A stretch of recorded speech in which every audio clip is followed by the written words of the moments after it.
tardes, doctor. Muchas gracias por estar de nuevo con nosotros con el Club de Derecho. Ya habíamos tenido al doctor Vítoro ya en la pandemia hablando con otro miembro de nuestra fundación, el doctor Netri. Y bueno, queríamos ir a visitarlo acá, a IGJ, en este nuevo rol. Y principalmente ya para dar un disparador con el tema de la irrupción de las sociedades anónimas deportivas, ¿sí? Por este tema que nos tiene a todos con tanto debate. Y bueno, está bueno de mi parte un debate más jurídico, más técnico, para sacarle, nunca mejor dicho, un poco la cancha. Bueno, primero muchísimas gracias al Club del Derecho por estar acá de visita. Me encantan que vengan a la Inspección General de Justicia a visitarnos. Y bueno, sí, realmente este tema de las sociedades anónimas deportivas es una cuestión muy disruptiva, que ha venido a generar un movimiento muy grande en el mundo del deporte y en el mundo jurídico. En realidad no se trata de una novedad. Todos sabemos que ya este tipo de sociedades o del fútbol bajo la estructura de negocio está planteado desde hace más de un siglo. En el año 1921 ya en Inglaterra existían estos movimientos, esto después se expandió por toda Europa. Hoy tenemos sociedades anónimas deportivas en Alemania, en Italia, en Francia, en España, tenemos en Portugal, en el Reino Unido, en Estados Unidos, en Latinoamérica tenemos en Colombia, en Perú, en Chile, en Uruguay, también tenemos algunas en Brasil. Pero ¿qué pasó? Pasó que el fútbol, que fue concebido históricamente como una actividad vinculada a clubes y asociaciones civiles sin fines de lucro, ha tomado una dimensión enorme. Pensemos que el fútbol es la 10ª economía del mundo. Si nosotros tomamos los países más desarrollados, en el número 10, un país es el fútbol. El fútbol maneja alrededor de 700.000 millones de dólares por año. El negocio del fútbol en todas sus facetas, por lo menos en los números que se conocen. La FIFA, que es el organismo que reúne a las federaciones del mundo entero, tiene 2.300.000 equipos, entre equipos directos y equipos indirectos, y tiene fichados 330 millones de jugadores. ¿Creemos que este es un negocio de asociaciones sin fines de lucro? ¿Creemos que esto es una cosa que se puede organizar con un sistema mutualístico, del sacrificio del dirigente, de transpirar la camiseta? No, el fútbol ha tomado una dimensión, sobre todo a partir de los momentos en los cuales los medios de comunicación estallaron, y entonces hoy cualquier persona que mueve una pelota en un lugar del mundo está siendo transmitido a miles de millones de personas. Pensemos que en el último mundial se piensa que lo vieron 4.500, 5.000 millones de personas. Es un número que, tomémoslo con sponsors, con publicidad, con marketing, con el régimen de apuestas, con los sponsors en las camisetas, con la transferencia de jugadores millonarios. Hoy un jugador de 18, 19 años que juega bien en una liga de un país periférico puede venderse en 30, 40 millones de dólares a un equipo europeo y a un equipo del fútbol americano. Entonces, esto cambió, se profesionalizó, los entrenamientos, los nutricionistas, todo lo que es el merchandising, es un negocio enorme que requiere de un profesionalismo. Y por eso es que han aparecido estas estructuras, que no significa romper los clubes. Porque hay quien dice, bueno, ¿qué significa? ¿El fin de los clubes? ¿El fin de una serie de actividades sociales y deportivas? Hay clubes que tienen colegios primarios, secundarios, merenderos, aquagym para gente grande, el club de jubilados, folclore, nado sincronizado. River Plate, por ejemplo, tiene más de 30 disciplinas deportivas. Tiene una escuela primaria, una secundaria y una universidad. ¿Significa el fin de esto? No. Significa entender que estas organizaciones pueden seguir subsistiendo con los fines que tienen, pero el manejo del fútbol hay que manejarlo de una manera más profesional. Por eso el enfoque que usted lo comparaba con otros países donde el deporte ha tenido mucho más desarrollo, Inglaterra, Francia, España, es distinto el enfoque nuestro. En todos esos países hay un tipo jurídico, ¿sí? Una sociedad anónima deportiva, un tipo específico, y en Argentina lo que se hizo fue liberar la cuestión para incorporar a las sociedades anónimas también en un sistema donde prevalecía la figura de la asociación civil. Claro, lo que Argentina hace es una cosa totalmente disruptiva. El presidente es una persona disruptiva, trae cosas nuevas y trae nuevas propuestas, que se podrán compartir o no, pero que hay que entender que son interesantes. Por ejemplo, él dice, vamos a hacer una ley de sociedades anónimas deportivas, y no lo vamos a conseguir sancionar nunca, porque ya probamos más de 6 veces. Hubieron comisiones, se acordó con las asociaciones de fútbol, con los clubes, con los partidos políticos, tuvimos una cantidad enorme de proyectos que nunca pudieron superar el paso legislativo. Y él dice, bueno, y si en vez de esto lo que hacemos es dar un régimen de libertad modificando el sistema del deporte. Y fíjense lo que hace el presidente de la República. No se ocupa del fútbol, sino que cambia el deporte. La Ley Nacional del Deporte 2655, que es una ley del año 1974 con algunas reformas, lo que hace es incorpora dentro de los sujetos que están dentro del sistema institucional del deporte y la actividad física, también a las sociedades anónimas con objeto exclusivo deportivo. Y de una manera voluntaria, no es que obliga a nadie a hacer nada. Al mismo tiempo modifica la Ley General de Sociedades, estas dos cosas a través del decreto de necesidad de urgencia 70-2023, que después es reglamentado por el decreto 739 del año 24, y lo que él hace es decir, señores, elijan. El que quiera seguir como asociación civil, que siga. El que se quiera transformar, que se transforme. El que quiera constituir como asociación civil una sociedad anónima con objeto deportivo y ser el único dueño, que esto no cambiaría en nada, ni haría correr peligro a los asociados ni a la institución, lo puede hacer. Quien quiera constituir una sociedad anónima deportiva como asociación civil junto con otros inversores, reservándose una mayoría o con un acuerdo de accionistas, también lo puede hacer. Volviendo un puntito sobre la reforma de la ley de sociedades. Antes teníamos el régimen de la unanimidad para la transformación. El decreto, el DNU, lo que hace es bajar los 2/3, y después tenemos el decreto reglamentario que dice que entiéndase por 2/3 de los asociados. Es que si no es imposible. No. Fíjese, bueno, a ver, yo digo, si tenemos un club, por ejemplo, con 130.000 asociados, necesito 130.000 firmas para transformarme. Uno solo que no esté, uno que no vaya, me frustra esto. O por ejemplo tenemos asociados que no participan. De hecho, si miramos el caso de River, de Boca, de Racing, de San Lorenzo, de clubes grandes, vota el 14%, 15% de los asociados. Entonces, si nosotros lo tomamos bajo un régimen particular donde pedimos unanimidad, o 2/3 de todos los empadronados, gente muerta, gente que se mudó, gente que no volvió nunca al club, gente que está en mora en el pago de las cuotas, esto no podría ocurrir. Y si no tienen interés, también darle el poder de decisión a quienes no tienen interés en participar. Porque otras cosas son los asociados que participan y votan en contra. Pero aquí, con que no vayan, es suficiente. Pero es uno de los puntos que vi, uno de los pocos ataques jurídicos que vi a todo este desarrollo de la SAD sobre la constitucionalidad de ese decreto reglamentario. Si cambiaba o no cambiaba la esencia del artículo 77. No, porque el decreto reglamentario no cambia la esencia, porque el decreto de necesidad de urgencia marca un régimen de mayorías. El Código Civil está hablando de una unanimidad de los participantes de la persona jurídica privada, pero también dice salvo que haya una norma especial específica. Esto es una norma especial y el decreto reglamentario lo que tiene que hacer, y esto lo ha dicho la Corte hasta el cansancio, es reglamentar las leyes del modo que la ley pueda cumplir su función. Porque si yo le coloco a usted un umbral que usted no puede pasar jamás, la ley es una cosa simbólica. Yo tengo que permitir el destrabe. Y las personas que no quieran que esto ocurra tienen el derecho de ir, de concurrir, de votar en contra, de participar en la asamblea. Pero lo que no podemos es decirle a la gente, mire, no participe, no sea parte del problema, no busque una solución y sin embargo frustre todo lo que los demás quieren hacer. Y también está la posibilidad que no se haga ninguna de las cosas. Es decir, que la asociación civil siga funcionando como tal. Pero tres opciones. Siga funcionando como tal, no cambiamos nada, o se hace una votación y gana el no. Que haya una transformación, SAT, vamos a decirle.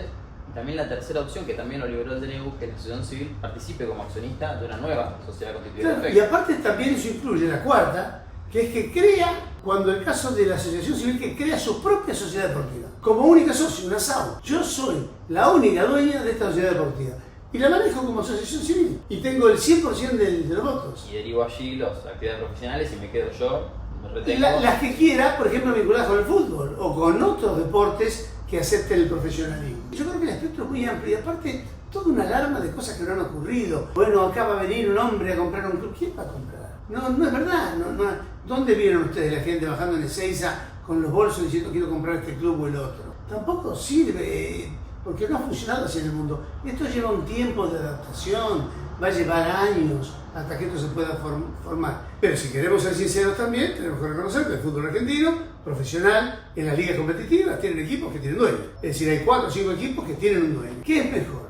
Tener el dueño oculto, con papeles que no conocemos, con financiamientos que no sabemos dónde están, o saber quiénes son, tenerlos identificados en un registro de accionistas, con convenios que se pueden hacer con los clubes, para que los clubes mantengan, como el sistema alemán, la llamada acción de oro o el voto de oro para determinadas decisiones, o que el convenio también garantice que la asociación civil reciba de esta sociedad que lleva el gerenciamiento o la explotación del negocio del fútbol una cantidad de dinero que les permita continuar con el resto de las actividades, que hoy no pueden continuar. ¿Por qué no pensar en una parte del paquete accionero pueda hacerse oferta pública de ella? Perfectamente, podría ser inclusive. Ahora, esto es un cambio de mentalidad. ¿Estamos dispuestos o no? Bueno, esto es la sociedad que lo diga. Ahora, mucha crítica de sectores muy encapsulados. Las encuestas de opinión están dando que la gran mayoría en materia de fútbol están a favor de estas nuevas modalidades, sabiendo que sus propios clubes están fundidos, donde hay clubes que no tienen ni agua caliente. No, por eso, por lo menos están a favor de la opción. Eso claro. Es difícil negarse a que exista la opción y una opción democrática, ¿no? Una asamblea que lo decida. Pero es complicado. Mire, la libertad es algo maravilloso, pero cuando nos ofrecen la libertad y la ponemos en práctica, inmediatamente la gente salta. Cuidado con los miedos, con los controles. ¿Dónde hemos ido con los controles? Pues la gente me dice a mí, como ocurre con la Inspección de Justicia, bueno, ustedes han hecho una mirada mucho más permisiva, más permeable, más pro mercado. Cuidado con lo que hacen. ¿Cuidado con qué? Si con un régimen totalmente intervencionista, donde estaban persiguiendo, estaban con el zapato arriba de la gente, no dejándole hacer nada, se robaron un producto bruto entero. Preocupaciones, por ejemplo, con las SAS. ¿Quiénes? Con las SAS, ¿quiénes?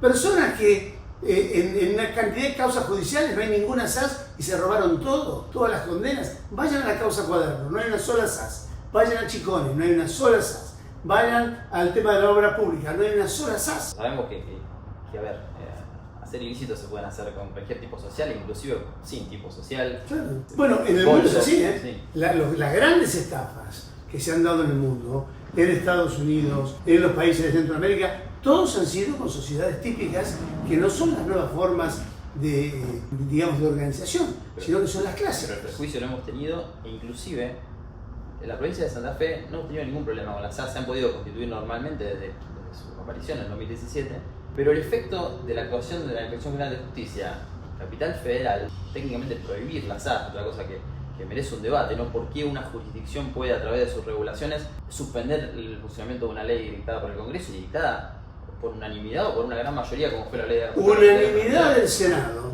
y mayoría amplísima de la Cámara de Diputados, constitucional, sin un solo fallo que diga que es inconstitucional, por un tema ideológico y el daño que ha hecho es enorme. Fíjese, esta idea o esta publicitación que se hizo, ya que está hablando de Santa Fe y de Rosario, que yo sé que ustedes tienen en Santa Fe este tema de Rosario y Santa Fe como si fueran dos provincias y es una sola, pero el tema de los monos y 42 sociedades de los monos hicieron un ruido bárbaro. Nosotros tenemos 15.000 SAS registradas acá, 42 tienen irregularidades. No tiene ninguna significatividad. En el resto del país hay otras 20.000. Estamos hablando de 50.000 SAS. 42 tuvieron el problema. No tiene ninguna significatividad. Hay mucho más fraudes con los tipos clásicos, con el SRL, con la sociedad anónima. Y le voy a decir algo más. Esta acción en contra de la SAS y toda esta exacerbación del delito y del fraude por parte de la Inspección de Justicia en otros tiempos, le ha generado a la Argentina un daño enorme.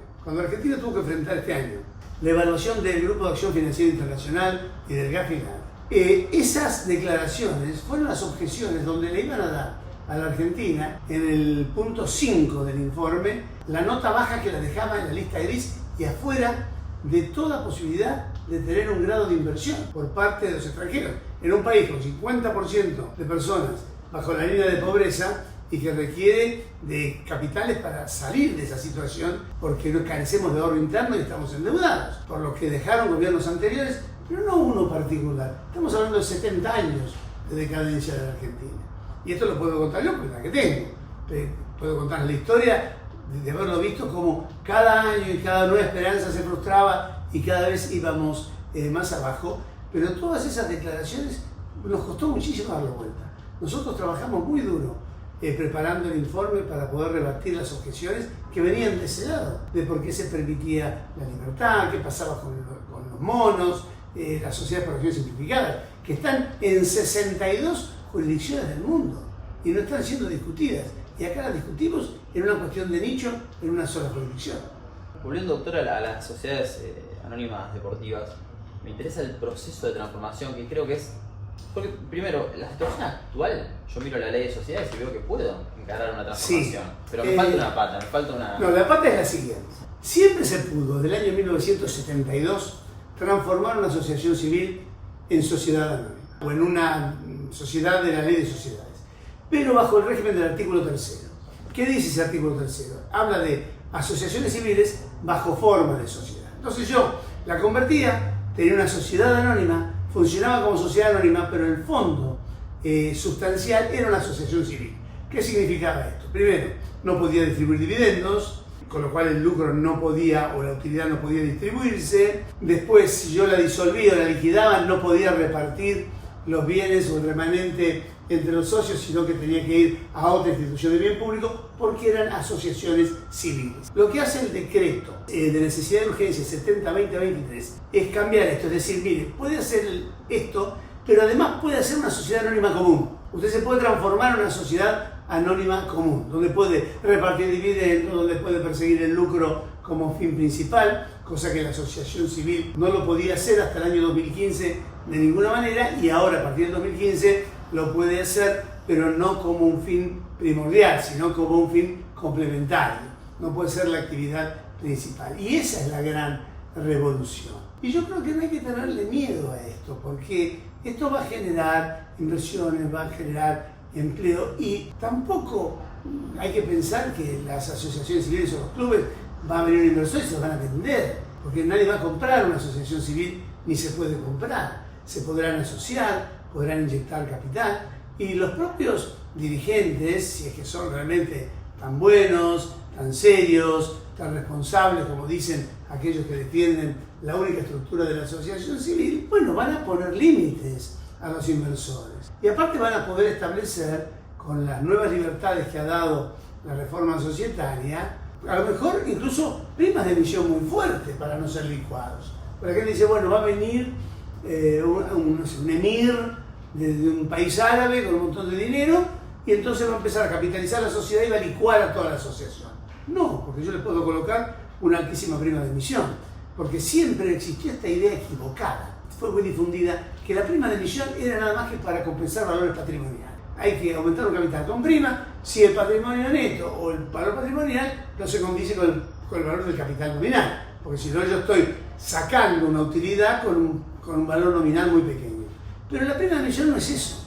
La prima de emisión lo que hace es pagar diferencias, pagar, digamos, sacrificios. Puede ser para pagar el tiempo, para pagar una imagen, para pagar una hinchada, para pagar lo que el club aporta al negocio, que es totalmente intangible. Pero eso siempre pensando en una sociedad donde tenga una participación en la sociedad civil.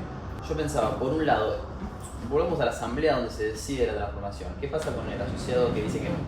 Por ejemplo, si tiene algún, digamos, derecho adquirido con la asociación civil, es un asociado vitalicio. Bueno, y se le respetará lo que haya que respetar, si no será nula la asamblea, no se podrán violar esos derechos. Si es un vitalicio, seguirá teniendo su asiento y se le seguirá dando o se le compensará por los servicios que no pueden cumplir, porque esto no es un tema de que porque está permitido hacerlo, lo puedo hacer de cualquier manera. Lo tengo que hacer conforme a la ley, respetando los derechos adquiridos, y para eso está la justicia. Y aparte, también hay que ver lo siguiente, los asociados hoy en muchos clubes se están quedando sin ninguno de los servicios que tenían, porque los clubes quiebran, están virtualmente quebrados. Algunos no se presentan en concurso y siguen porque los dirigentes ponen dinero para pagar los sueldos o lo que fuera, pero no puede hacer obras de infraestructura. Un buen punto. Si yo transformo en SAT y caigo en una situación de concurso o de quiebra, ¿puedo aplicar la ley de sabotaje deportivo? Y podría, porque soy una entidad deportiva. Entonces lo que yo digo es, todo eso es un barajar y dar de vuelta. A mí lo que me parece más interesante de todo esto es que el presidente pone sobre la mesa una opción. Dice, miren, vamos a pensar de una manera distinta, una especie de pensamiento lateral. ¿Qué pasa si hacemos esto? Y ahí saltaron todos, pero fíjense una cosa, ¿cómo se achicó el margen de discusión? Ahora la discusión que hay, incluso la propia AFA, con sus discusiones, con sus juicios, con sus resistencias, que está mirando, bueno, y si hacemos algo mixto, y si transitamos un camino, la idea de nunca, jamás, no pasarán, cambió. Ya la gente está mirando y diciendo, bueno, quizá no esto que propone el presidente, pero algo similar, o una parte de lo que propone el presidente y otro no. Sí asociarme, sí una cosa mixta, no la transformación. Bueno, cambió. Estamos hablando de otra cosa. Sí, se puso el debate sobre la mesa.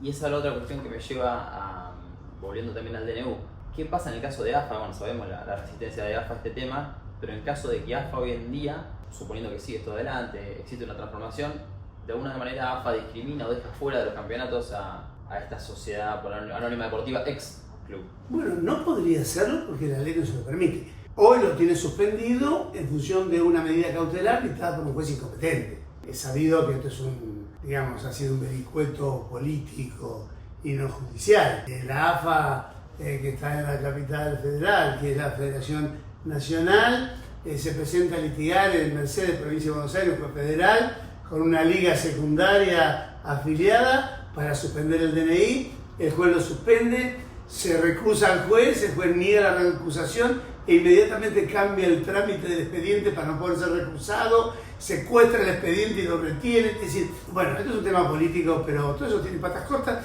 porque un día es inexorable que el cambio se dé, porque ha cambiado la realidad. No el modelo a lo mejor, pero que el cambio sobre el fútbol, sobre el deporte en general, va a tener que darse, se va a tener que dar. Y lo más curioso es esto. ¿Dónde está el debate hoy? Nada más que el AFA. ¿Dónde vio usted al comité de natación que esté en contra de esto? ¿Quién se levantó en el básquet? El ciclismo. Indignado. No lo escuché nunca. Esto es un tema nada más que del AFA. Desde una perspectiva histórica es innegable ya el cambio y la cuestión de que tenemos que ayornarnos a un negocio en el cual el ropaje jurídico de la asociación civil ya hoy no nos da. Es que no es verdad, porque antes era un tema de corazón, el fútbol era el corazón de la competencia y el club era un lugar de reunión. Y ahora esto se dividió. Pero se ve en el balance, o sea, claro. Yo miro el balance de la cuota de los asociados, sin dar nombre, pero de un club chico, no digamos el club grande, es verdad que es muy difícil de entender que con la cuota del asociado... Los únicos clubes en donde la cuota social es significativa en relación con los gastos o volumen son clubes como Boca, River, Racing, 4 o 5. Sí, pero el resto, o Rosario Central, pero el resto no. ¿Qué pasa con los clubes? Viene fin de mes, se pagan los sueldos, se paga la luz, se paga esto, se paga lo demás, quedan fundidos. Un mes y juntan los directivos la plata y ponen la plata y terminan con un pagaré. Y después es un lío porque a veces no da el tiempo ni siquiera para instrumentar los préstamos. Fíjense lo que está pasando ahora, por ejemplo, en San Lorenzo, que hay un montón de quejas que dicen, bueno, acá hay dinero que hemos prestado, dicen los dirigentes. Y la gente dice, ¿dónde está el dinero? Bueno, lo hemos gastado. ¿Y cómo entró? Ah, no, pues no sabemos. ¿Y dónde están las boletas? Y no las tenemos. Pero el dinero está. Pero bueno, ¿por qué estamos discutiendo esto si sería tan sencillo? Porque no lo permite. Van pasando los presidentes, viene uno y dice, vamos a terminar con lo que hizo el anterior. Y a los 3 meses se va, dice, no, esto no es para mí. Y viene otro y estamos en lo mismo. Por eso, seguimos con esto y me parece un debate, por eso mi intención era hacer un debate más jurídico, porque es un debate casi nostálgico, ¿no? Claro. A veces es una cuestión de, no, bueno, porque yo venía a la cancha, bueno, por ejemplo, yo soy socio de un club como Central, que es un club que si quiere tiene una función un poquito más social, porque tenemos una playa propia, pero es verdad que no es la realidad de todos, y por eso para mí es muy importante poner por lo menos las opciones para que no pase, porque hay clubes de primera, tuvimos este tema ahora de un club que se habla directamente de que hay un dueño, de que hay una marca tras un dueño. Sí. Y se ve Hoy se habla de clubes con dueño, 5 por lo menos. Claro. Ahora, verdad, mentira, no lo sabemos. Pero no sería mejor, transparente, si hay un dueño que lo diga, soy el dueño, entonces la gente habla con el dueño y conversa con el dueño y los asociados hablan.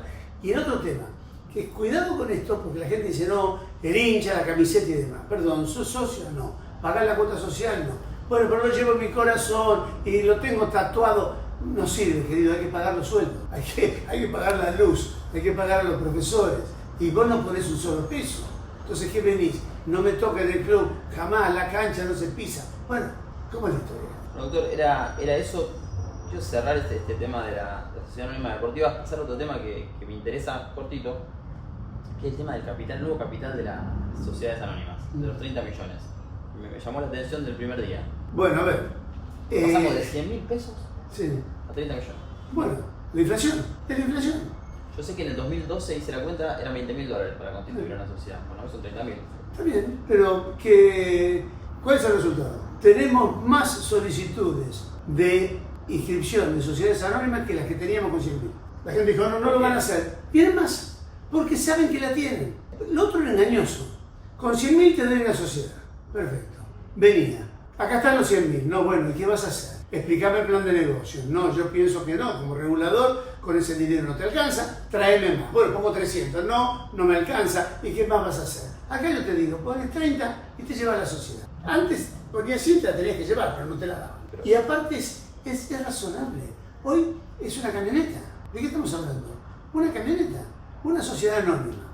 En la estructura de la empresa grande, de la empresa moderna, con acciones para poder cambiar y circular en el mercado sin tener que reformar los estatutos ni los contratos. Bueno, tiene una camioneta. Yo veo, doctor, también como una diferenciación clave, porque a veces era difícil, si se quieren los hechos, a una persona de afuera, a un operador jurídico, decirle cuál es la diferencia entre una SAS y una SA. Ahora quedó claro. Ahora, también creo que tenemos que cambiar el chip porque venimos de congreso de jornada donde hablábamos de que el capital había perdido, ¿sí?, la función de garantía, la función de productividad, que era solamente para determinar la posición de los socios. Creo que con los 30 millones volvemos un poco. Volvemos un poco, le das una cierta significación, una cierta significatividad, por una parte, pero por otra parte también está marcando una jerarquía respecto a los otros tipos sociales, donde no se exige un capital mínimo. Y el tema de las SAS, cuidado, porque fue gracioso. Se decía que la SAS era simbólico, que era una vergüenza, 2 salarios mínimos vitales y móviles para el capital social, y resulta que teníamos, cuando yo llego acá, para una sociedad anónima se pedían 100.000 y los 2 salarios mínimos vitales y móviles eran 350.000. Es decir, 3 veces más le pedíamos a la SAS que a la sociedad anónima, y se decía que lo de la SAS era poco. Cuando nosotros subimos nos criticaron, pero después todo el mundo lo aceptó. No hemos tenido críticas por los 30 millones. Y tampoco hemos tenido críticas de ninguna manera por haber subido el tema del límite del artículo 299 para la fiscalización estatal permanente. Era una cosa ridícula. Todo el Estado mirando a un señor que tiene un maxi kiosco en una esquina, porque con eso ya llegaba al artículo 299. Doctor, y con respecto a cuándo, que obviamente en el origen se exige, pero después, ¿en qué momento le exigimos a la SA que adecue su capital a 30 millones? Una sociedad que viene manejándose con un capital de 1 millones. Nada. Ya está, los que están. Los que están, no pedimos ninguna adecuación, establecimos claramente que los que estaban se quedaban como estaban, que eran para las nuevas, que si aumentaban el capital no tenían que ir a 30 millones, ya tenían derecho adquirido y pueden ir subiéndolo gradualmente. Eso es lo que estamos diciendo. Y nos pareció que era lo más justo, era respetar a las personas y a su vez dar un giro copernicano para tener una nueva mirada sobre la realidad empresaria. En casos puntuales donde es una transformación, una reconducción, una decisión, creo que sí, se pide. Para la nueva que se constituye sí, pero no para las anteriores. En caso de transformación y reconducción. Transformación no, porque solamente cambia el tipo. Sí, pues la cuestión es que es verdad que la suma del capital además toca un montón de artículos de la ley de sociedades. Claro. Pero bueno, en eso nos mantenemos con el... Nos mantenemos con lo que es la ley, pero también esto cambió. ¿Quién mira el capital? Es decir, ¿qué capital tiene el Mercado Libre? No sabemos. Y vale 100 miles de millones de dólares en la bolsa. ¿Qué capital tiene Rappi, Pedidos Ya? ¿Qué capital tiene la empresa que maneja los shows de Miriam Marx? No tengo la menor idea. Y son miles de millones de pesos que circulan por todo el mundo. El otro día que lo escuchaba al Perín, dice que tienen 70.000 empleados en distintos lugares. Y la gente compra igual. Entonces la gente dice, no, bueno, a ver, ¿y vos dejarías de comprar el vino, la reposera, el libro, el Mercado Libre? Porque no quiero ver qué capital tiene. A nadie le interesa, porque no pasa por ahí. De hecho, hoy los aportes de intangibles, de cosas que no podemos ver, hay una influencia. Es decir, yo digo, ¿cuánto tenés vos? $10.000. ¿Y vos qué tenés? 700.000 seguidores, pero te quiero a vos. Sin un peso, muerto, 700.000 seguidores en el streaming, a vos te quiero eso. No quiero que traigas los $10.000. Y sin duda va a funcionar mejor y va a andar bien. ¿No es cierto? Hay todo un cambio. Fíjate el tema de las criptomonedas, ¿no? Hoy yo me reía, porque a la mañana me estaba, no sé cuándo sale este reportaje, pero me estaba afectando a la mañana, entonces escucho, bueno, casi $90.000 la criptomoneda. No valía nada hace, no sé, 8 meses, después subió, bajó y demás. Motivos para no tener criptomonedas, bueno, vengan acá, me paso una tarde contándoles. Es un desastre, no sabemos dónde están, no sabemos quién las tiene. Me dan un número encriptado que si lo pierdo perdí todo lo que tenía. Si el tío Roberto que puso la plata se le cayó el token y no sabe cuál es el número, jamás lo tendrá ni lo recuperará nunca más en su vida. Es volátil, hoy vale 40, mañana 80, 90, la gente quiere criptomonedas. Pero mirá que aparte puede ser que te lo roben porque están los tokens de quiero criptomonedas. Pero mirá que el tema de quiero criptomonedas, la gente compra criptomonedas. Es decir, la gente toma decisiones, mira con otra cuestión. Y cuando la pierde dice, no importa. Pero estuvo bueno el intento, es decir, cambió. Pero creo que tiene relación con nuestra materia. Se sabe que vamos a acordar, pero en el Congreso en Córdoba, en el 2022, tuvo una ponencia al respecto sobre el aporte de criptoactivos a sociedades. Y en su momento tuvo algunos comentarios de que era una cuestión doctrinaria, si se quiere, muy de salón, primero porque la economía en negro hacía que era muy difícil la evaluación de esas criptomonedas, y después una cuestión que la veía muy lejana. Y bueno, ahora IGJ lo reguló. Creo que la única... Pero lo reguló IGJ, porque aparte lo reguló la Comisión Nacional de Valores, porque aparte lo reguló la FIP, porque aparte lo reguló el Banco Central. Entonces, ¿a mí qué me viene a decir? No, bueno, usted no puede tener esto en una sociedad. Pero para un minuto, yo por esas criptomonedas, la FIP me cobra impuesto a la ganancia. Por esas criptomonedas estoy pagando impuestos a los bienes personales. Las criptomonedas que tengo ahí, con un token, con un numerito, con lo que fuera, están permitidas para el blanqueo.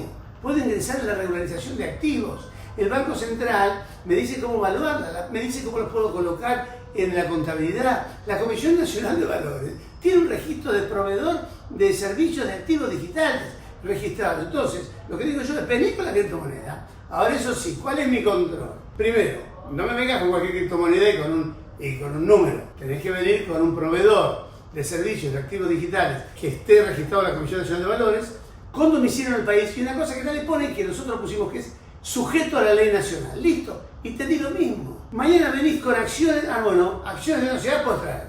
Bonos puedes traer, bonos, que lo emito al 100 y a usted día vale el 30%, que fueron defolteados, que fueron cambiados, eso no tengo problema. Bueno, dinero, con la tasa de inflación que tenemos, que no vale nada, que se fuma, que tuvimos que ver nosotros con una enorme vergüenza, como, no me acuerdo si fue la Copa América, donde aparecía en Paraguay el chileno y prendían los cigarrillos con los billetes y los quemaban como si fuera, porque no hay respeto por nuestra moneda. Eso era lo que nos iba a defender el capital.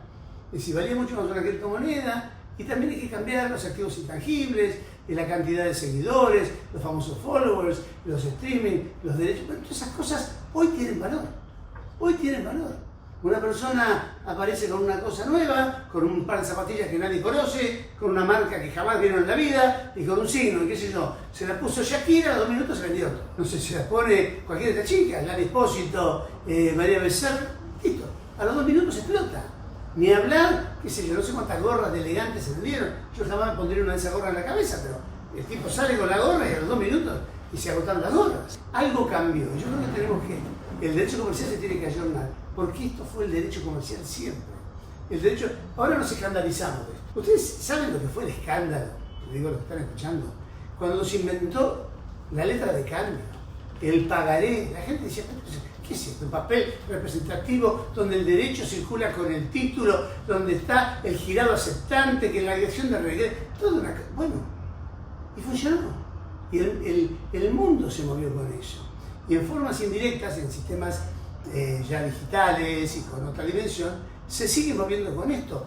El crowdfunding, ¿qué descubrieron el crowdfunding? Señores, las bandas de rock inventaron el crowdfunding. Los tipos salían a tocar, les decían, no podemos grabar. Entonces vendían a $1 el disco, que no habían grabado todavía. Juntaban la plata, grababan el disco, después era un éxito. Le pasó a los ingleses con Rebelión, le pasó a los españoles. Es decir, estas cosas que el mercado sorprende. También, es verdad, hay estafas, sí, los sistemas piramidales, todo. Pero a ver, veía por televisión ayer un escándalo. Bueno, acá un country con un señor que había hecho una estafa piramidal. Ahora, ¿qué prometía el señor? En 30 días duplicar el capital. Querido, a ver, no era sospechoso. Cuidado, me voy a quejar, me prometiste duplicar el capital en 30 días. ¿Y cuál es la tasa de interés anual? No sé. En moneda estable, el 4%.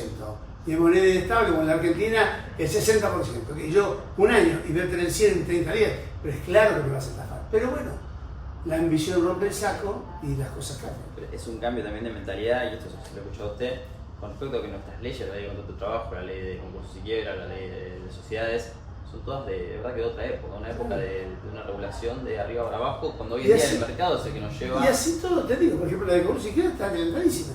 La de concurso izquierda es el año 95, consagró principios que la Unión Europea consagra en el año 2019. Se adelantó 9 años a la ley a la ley portuguesa. Se adelantó 14 años a la ley francesa.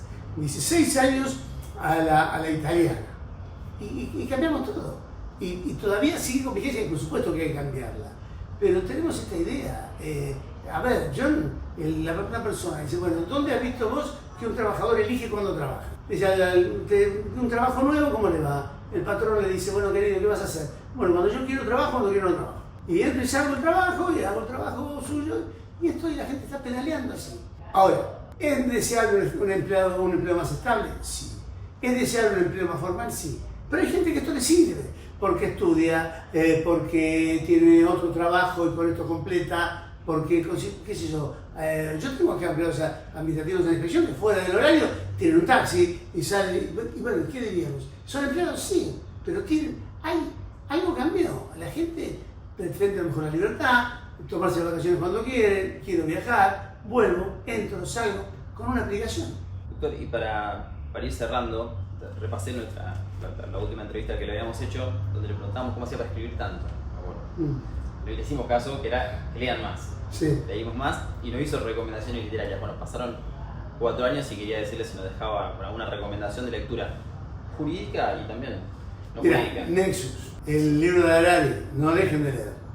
No solamente por lo que trae, sino por la discusión interna del tema de los relatos, por el tema de cómo se miran las cosas, de la relatividad, la llegada de la inteligencia artificial. Yo creo que es el libro, en este momento es el libro del momento para leer. Y también leer un poquito qué está pasando con los noveles, economía, literatura, ver qué está pasando, qué movimiento hay en el mundo sobre esto, ¿no? En qué está pensando la gente, qué se está reconociendo, qué no se está reconociendo. Eso es muy interesante.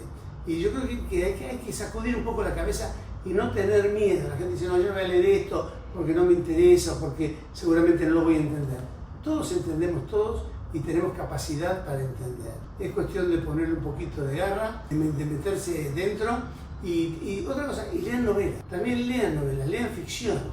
La ficción es increíble porque la ficción lee la realidad del mañana. La inteligencia artificial de la que estamos hablando, me acuerdo del año, no me acuerdo si fue el 19 o 18 por allí, yo leí un libro que se llamaba Máquinas como yo, de Ian McEwan, un escritor inglés, donde la historia era que un señor que era multimillonario porque había ganado una herencia, se compraba un humanoide, el primer humanoide, uno de los primeros 12 humanoides que se habían fabricado en el mundo que sentían. Y entonces él intenta formar una familia con una vecina y con este humanoide. Y bueno, empieza, si el hombre siente, llora, sufre, comparten, pero lo que es tremendo es cuando empiezan las discusiones en la familia, los principios morales de la máquina eran muy superiores y más valiosos que los de los humanos. No relativizaba, él decía, matar está mal, en cualquier circunstancia, y la gente decía, no, depende, no, matar no se puede privar de la vida de otra persona. Por ejemplo, decía Adán que era este hombre. Bueno, empezamos, parecía una fantasía que fascinaba. 3 años después, el señor Black Lemoine, que era el jefe de investigación de inteligencia artificial de Google, se retira después echado por Google porque declaró que las inteligencias artificiales con las cuales él trabajaba tenían sentimiento. Sentían, sufrían. Yo digo, pero este es el libro que leí 3 años antes. Estuvimos encerrados en una pandemia. Resulta que se había filmado una película 3 años antes que contaba esta misma pandemia que tuvimos. Salió después otra película española que se había filmado antes de la pandemia, donde también, no me acuerdo, se llamaba La Muralla, La Fortaleza, algo así, que estaban los de afuera y los de adentro, los protegidos, los que tenían vacunas, los que no tenían vacunas, los que tenían alimentos, los que no tenían alimentos. Todo esto que parece ficción empieza a ser una realidad. Hoy tenemos miedo que la inteligencia artificial se adueñe de nuestra vida. Bueno, señores, vuelvan 30 años atrás. 2001 Odisea del espacio. La computadora tiene miedo que la desconecten y que la maten y mata a todos los tripulantes de la nave y se apodera de la nave. Y cuando vimos aquello nos dijimos, bueno, todo este film de Kubrick, esa cosa increíble, es lo que estamos discutiendo hoy. Muchas gracias por su tiempo. No, al contrario, gracias a ustedes y un abrazo muy grande para toda la gente del Club del Derecho.